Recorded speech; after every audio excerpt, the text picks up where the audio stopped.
Welcome back to my channel. Today's video is for Tupelo Designs LLC, and I'm starting out with this MFT chevron stencil, and we're going to do some ink blending. I'm starting out with Altenew crisp dye inks in the little cubes, and I'm going to use these with my clarity brush, and we're going to do an ombre effect from a super light pink down to a more ruby pink, and then we'll reverse it, and you'll see what I mean as we go through and do the stenciling. So these brushes are really nice for adding a really soft layer of ink. And the stencil is kind of big, so I have to kind of hold it down so that I don't get underneath the stencil. But as long as you're going over it really lightly, it tends to stay put. And I use 4 colors of the Altenew ink. Frosty Pink, Cotton Candy, Coral Berry, and Ruby Red.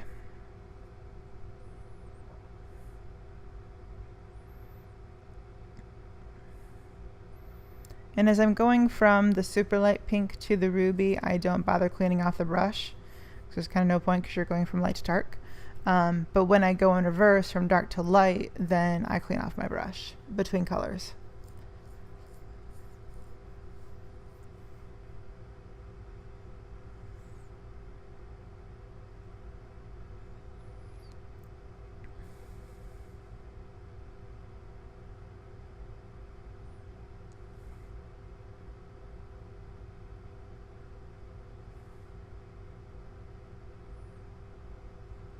So when I reverse the stencil, I lay it down over the areas where the ink has already been applied. So I'm starting at the bottom with the ruby red.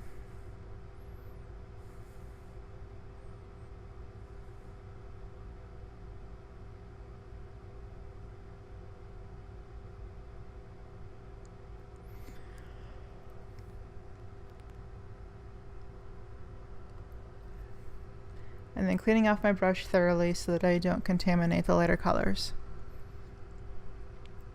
And that's just a wet baby wipe. You can also use a paper towel. And then next with the Coral Berry.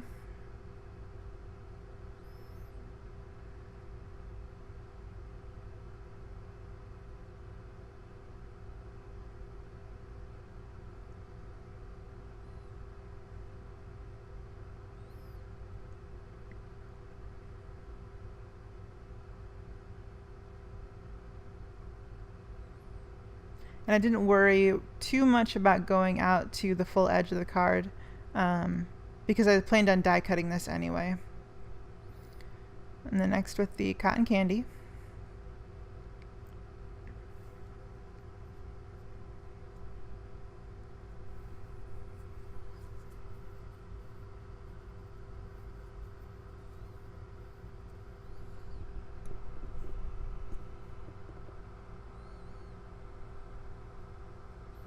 And then finally with the Frosty Pink.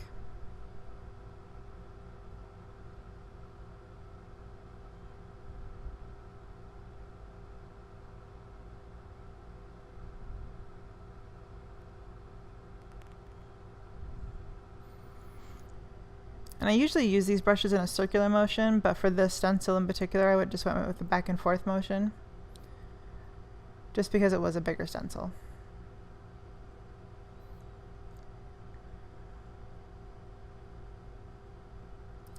So the next thing we're going to do is stamp our Altenew Peony Scrolls images on some vellum. And this is my powder tool. I planned on die cutting several images, so I just used half a sheet of heavyweight vellum and inked those up with Versamark because we're going to heat emboss them.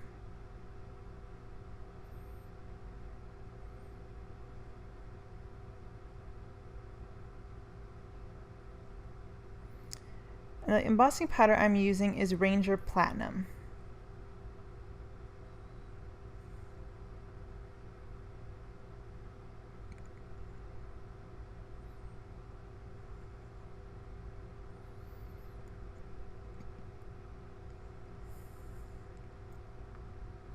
I'm just taking a paintbrush and getting rid of any stray bits.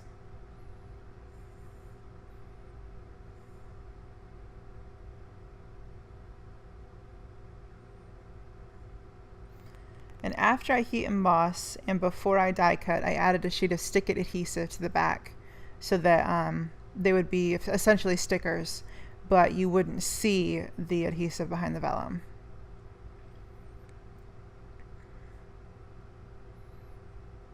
And a really neat trick I use to kind of clean up any stray bits of embossing powder or glitter or even tiny pieces of paper is a lint roller.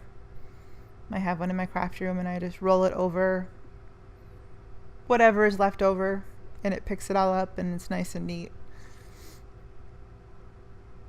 And when it loses its stick, you can just peel it off and throw it away. Whenever you're heat embossing, you want to let your gun run for a good 30 to 60 seconds before you apply it to your paper, and that way you're going to avoid warping as much as possible. And the lower quality vellum you use, the more likely it is it's going to warp and distort.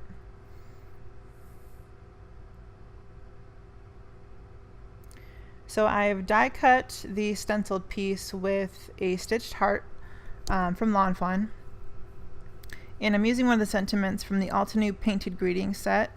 I'm using the Just Because sentiment, and I'm going to ink that up in Versamark and then heat emboss that in the same Ranger Platinum embossing powder.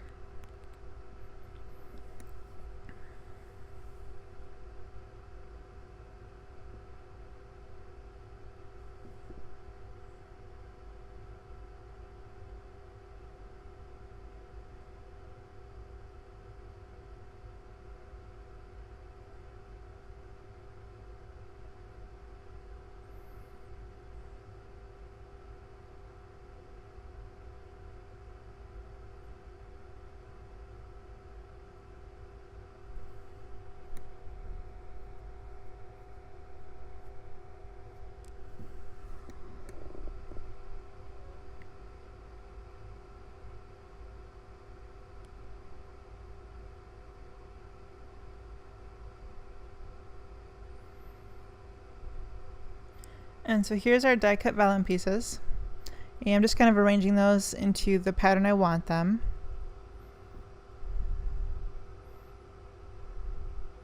And because there's stick-it on the back, you won't see any of the adhesive poking through like you would with a tape runner or glue dots or even matte medium. And the stick-it is so thin that it die cuts really easily, really cleanly.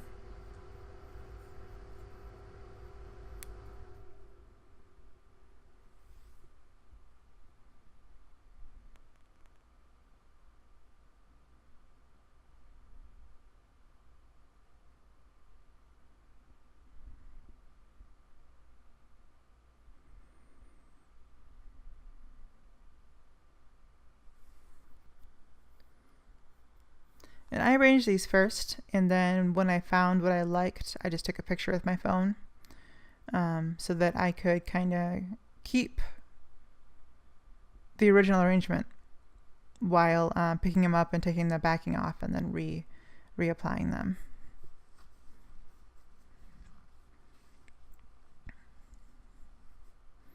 So the next thing we do to kind of finish up our card is to add some sequins.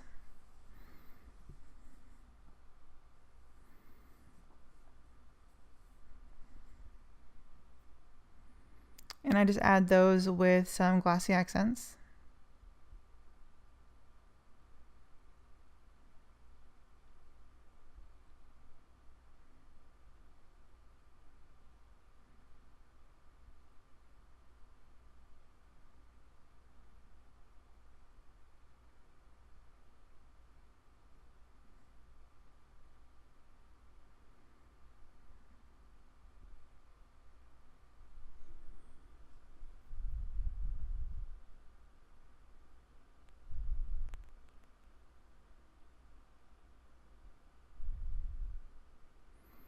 And then to adhere my panel to my card base, I do, this is 1/2" white score tape, and I add it along the edges and then peel up each corner and then put a piece in the middle